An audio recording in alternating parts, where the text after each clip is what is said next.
Jake here, and Phil Mickelson is now the oldest major champion in the history of golf. Why or how has he been able to do this? I think it's a question of an old dog learning new speed. Phil finished 15th in driving distance this past week. He realized about 4 or 5 years ago that he was down to 113, 114 miles an hour and was able to put on 6 to 7 miles an hour. So what can we learn about Phil Mickelson's swing? There's certainly some things in his swing that I would be the first one to tell you that there's not a lot of guys out there teaching it. If you are looking for more speed, let's start down here. You're gonna see a lot of this from Phil. Okay?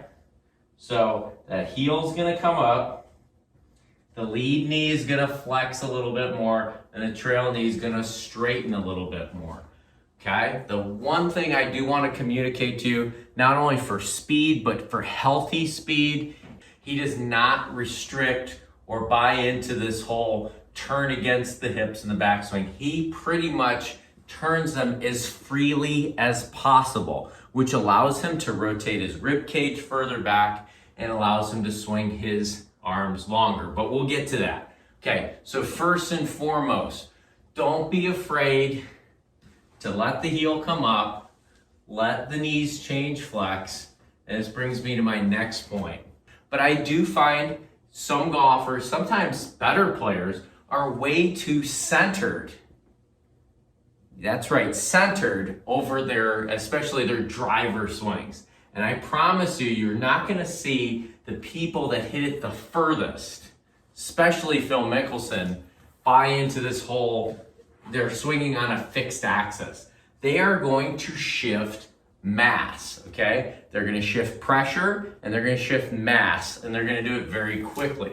So Phil is going to load up his trail side. So as this comes up, as this flexes, as this straightens, as he has a free rotation of the pelvis, he's also, and we'll use my logo in the background, he's also gonna move what we would call, back in the day, off the ball. So he's gonna turn freely and he's gonna move more behind the ball. He's a guy that actually likes to turn behind the ball, feel like the club swings past him. It reminds me of an old Jim flick, swing the club and the body will follow. He likes to feel like the club swings past him, like he stays behind it until contact. The one thing that kind of drives him a little bit nuts is when he feels like he gets ahead of it.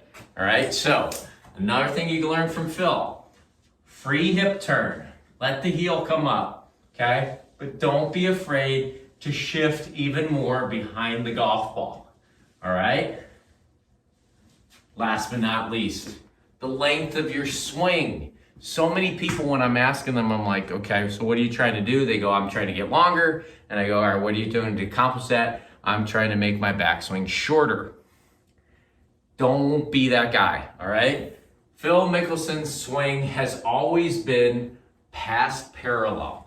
Past parallel gives him more time to organize a lot of the stuff that he has to organize in his swing, specifically early steepness and club face. But show me a long drive person on the planet that's not past parallel. So the length of the swing, the travel of the hands and arc width is very, very important, okay? Don't shorten your arm swing.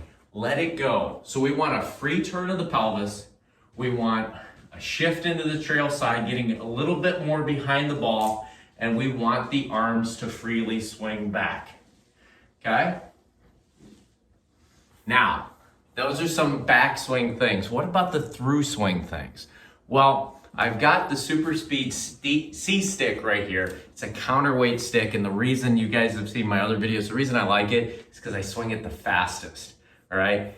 You need to come up with a plan like Phil did, okay, with his team to put this speed on and have a way of measuring it. So the Super Speed system is what you've seen Phil use on the range, swinging absolutely as fast as he possibly can. Even before he hits a wedge out there, he is ramping up his speed, because I'm going to tell you, as much as it's physical training, it's neurological training as well. And a lot of people have adopted this. I don't know what perpetuates it, but this idea that you want to be low and slow in your takeaway. Low and slow in your takeaway, and you will be slow on your downswing too. No, I want you to get moving. I want you to swing this as fast as you can, and that would mean back to swing it through even faster, okay? So get this idea out that low and slow is gonna help you out, all right? We wanna actually get that thing back. I'm gonna say almost a little bit more briskly, especially if that's been your theory in the past, like low and slow, let the club do the work. My clubs are over there, they ain't doing anything right now. So I'm gonna get this thing moving. I'm going to allow my heel to come up.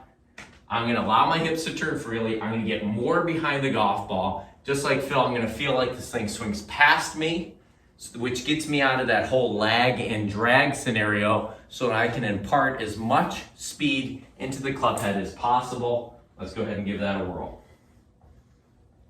So again, some lively feet right here. You've seen that with him. And I'm gonna point out one last thing that he does, and then we'll call it quits. But right here, we'll go Phil style.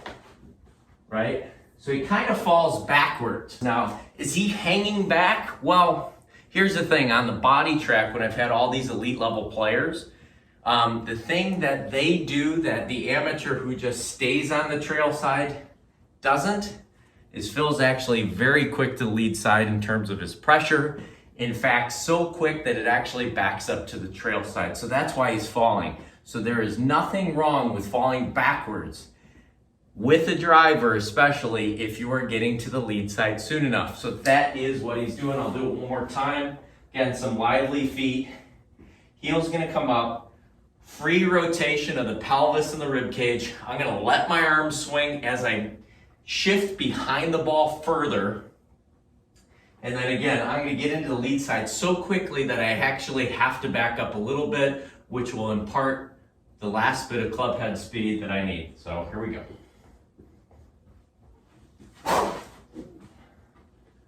And that's what you're seeing out of Phil.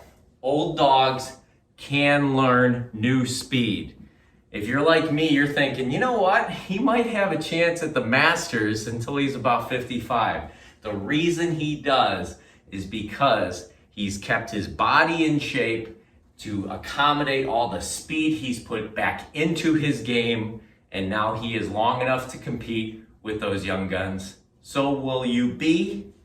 Get yourself a super speed system, and I will see you soon.